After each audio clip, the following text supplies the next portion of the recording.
This is ChangeMakers with Katie Gore, finding the right solutions for the affordable housing community.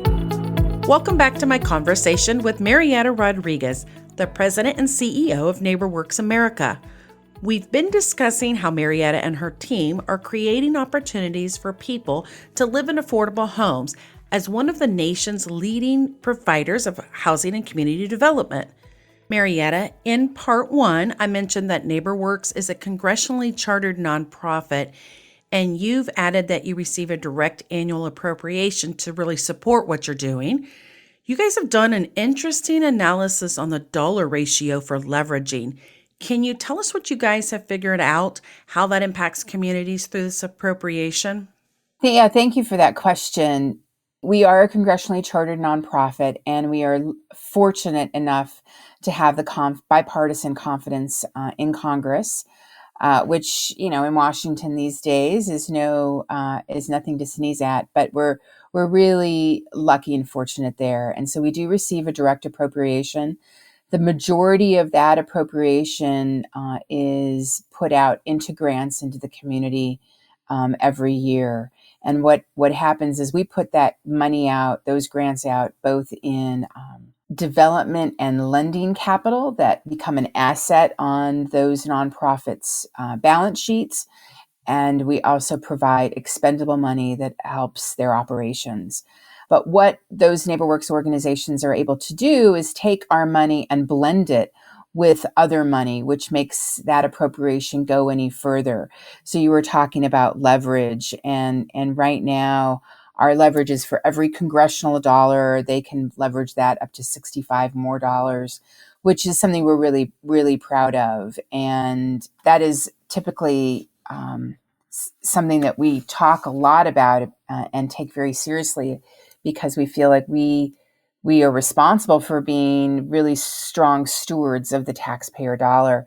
But because we're also a nonprofit, we are able to raise private dollars as well. And we do that through foundations and through the financial services sector, so that we can take that money and blend it even more and make it go further. While we do pass through a big chunk of grants, some of the grants that we put out are also very strategic and are trying to promote or even test or innovate certain programs or services. Like there's something that's working in one organization. What if we pilot it in a couple of other locations and test to see if it works? And then if it does, we can replicate it more broadly. So that's another thing we do. We test and we innovate with the lessons learned that we're getting through intelligence from those NeighborWorks organizations that are working on the ground every day. Speaking of testing and innovation, I saw one of the collaboratives that you guys are doing is called stophomescams.org. And that used to not be on the menu of offerings when it comes to affordable housing. But obviously, where there is money and where there is needs, you seem to see people take advantage in vulnerable moments. So this is obviously now on the menu and has to be dealt with. I'm encouraged to hear more about this. Oh my gosh, Katie, one thing we learned in the foreclosure crisis is there's no good crisis and response that isn't ripe for some sort of scam activity. And that's certainly been true during COVID, during the government response to COVID. So we've seen a proliferation of eviction scams, mortgage foreclosure scams, and typically they seem very credible. It's very hard for a layperson, again, who's in the middle of a health crisis or a financial crisis, to determine if it's real or not. We see scammers spoofing government logos, spoofing what look like IRS checks. So it's really important that we get the word out that there are scams out there, and people really need to do some investigative work before they sign anything. So we do have a website, stophomescams.org, and there we list the signs of a scam. For example, you shouldn't have to pay for legal representation right out of the bat. There are other warning signs we have so that folks can make sure that they're safeguarding their finances. Rental scams right now are particularly prevalent, where a scammer who has no relation to the property or to the owner advertises the rental ads and asks for money up front to hold a deposit to let you visit the property. And you don't need to pay to visit a property, to view a property. We're also, because a lot of the pandemic eviction protections are starting to cycle off and burn off, we're starting to see many more eviction scams. And so people are being exposed to more of that activity. But certainly people that are facing housing insecurity are particularly vulnerable. So we would encourage folks to take a look at that website, report any activity to your state's attorney general and or the FTC. We have been feeding information to the federal enforcement agencies as we get information that comes in through the websites.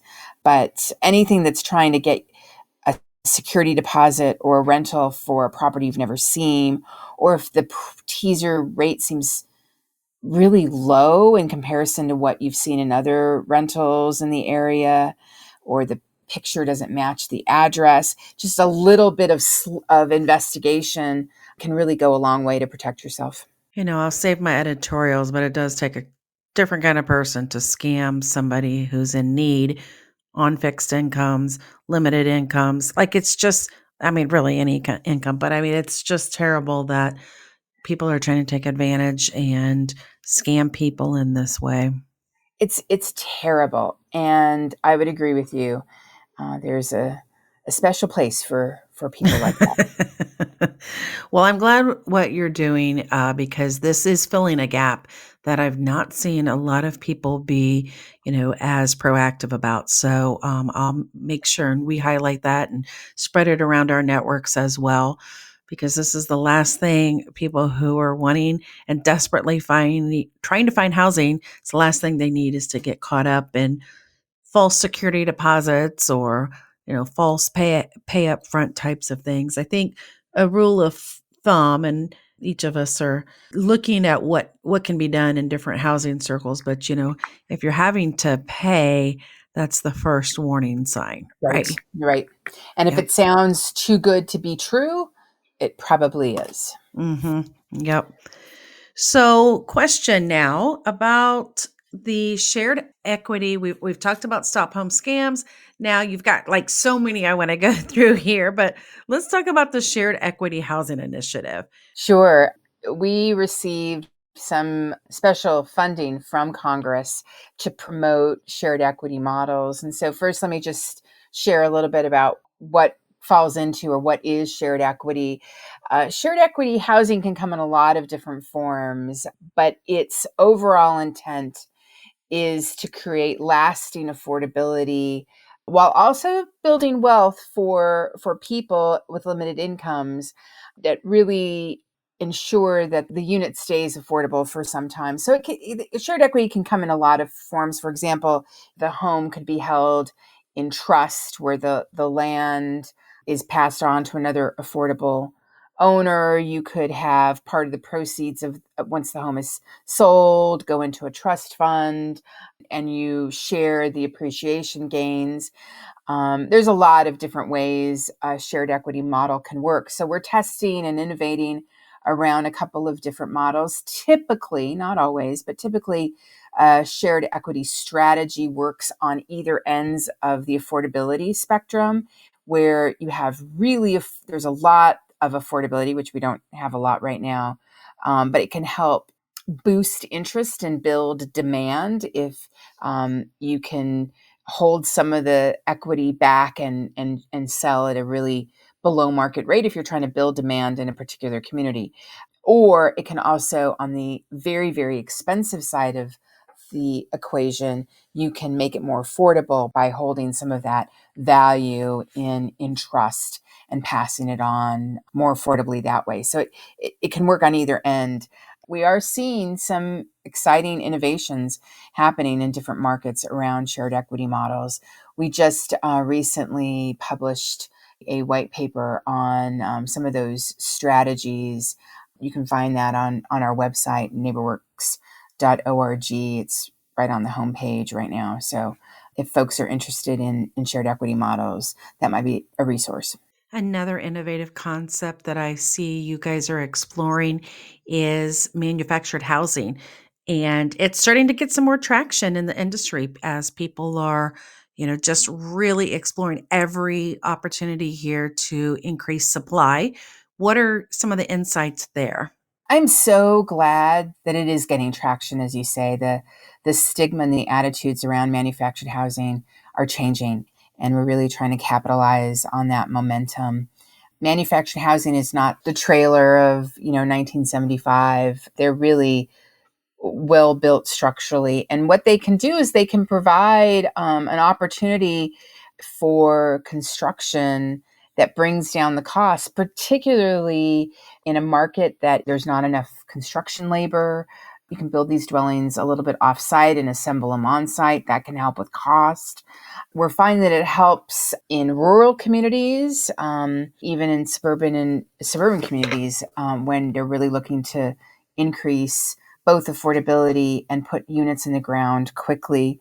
That's one thing. I think the other thing that we're seeing is a real change in the financial service industry about their willingness to finance both the development of more manufactured housing sites and the mortgages. If we can get them on a permanent location, and they can be financed very much like a stick-built house, and that's a huge innovation that I think we want to make sure we continue to see mortgages and banks' willingness to finance these kinds of purchases.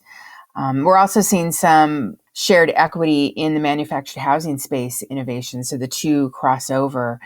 We work really closely with an organization, Resident Owned Communities USA, or ROC USA, where that organization helps residents of more traditional mobile home parks purchase the land that their homes sit on so they can self-manage and are not subject to an owner, and also provide some financing to update those homes. So there's some innovation even happening on that side as well. You've mentioned a couple of times rural communities. What are you guys doing, or what are your affiliates doing in those areas? We have many organizations that work across rural America, including some on tribal lands, and their needs are very vast. Connection to broadband is a huge issue, particularly coming out of the pandemic. Inventory, but particularly on the affordable rental side, as well as on the homeownership side. So we have organizations that are active and in development in rural markets. In most cases, probably I would say it's how community services are bridged together, sort of that cross sector collaboration that I talked about before, has been really key. Rural communities face unique challenges. In some cases, they are facing the same or worse obstacles in attaining capital investment to get some of these units in the ground. We are working hard to try to get new products, new investment in rural communities.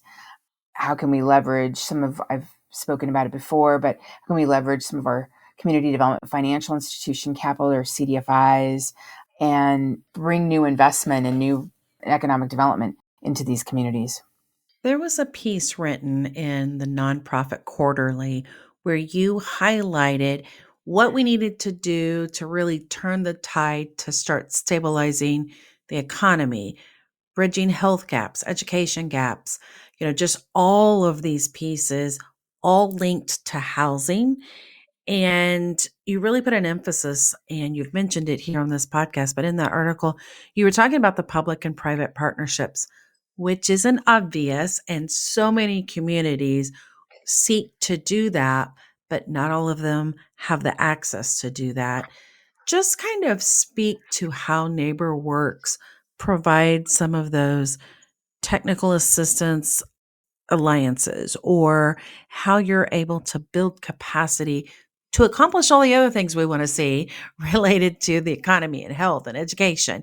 So Sure. just kind of like talk to us philosophically about some of this. On a strategic level, in any community, you have all these different pieces and industries working to advance their particular mission: strong education systems, strong, affordable, accessible healthcare. Same with housing, decent, affordable, accessible housing. And sometimes, without intention, those industries can work at cross purposes.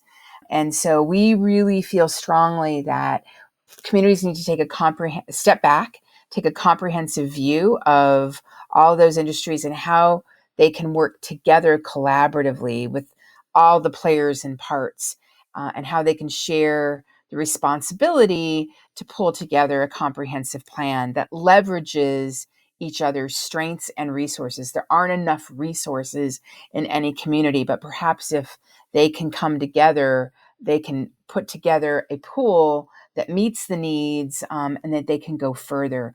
So in terms of technical assistance, we will often help our organizations convene those players around the table for a true community conversation. We can sometimes bring in speakers from other parts of the country to talk about how they did it, what some of the pitfalls they learned.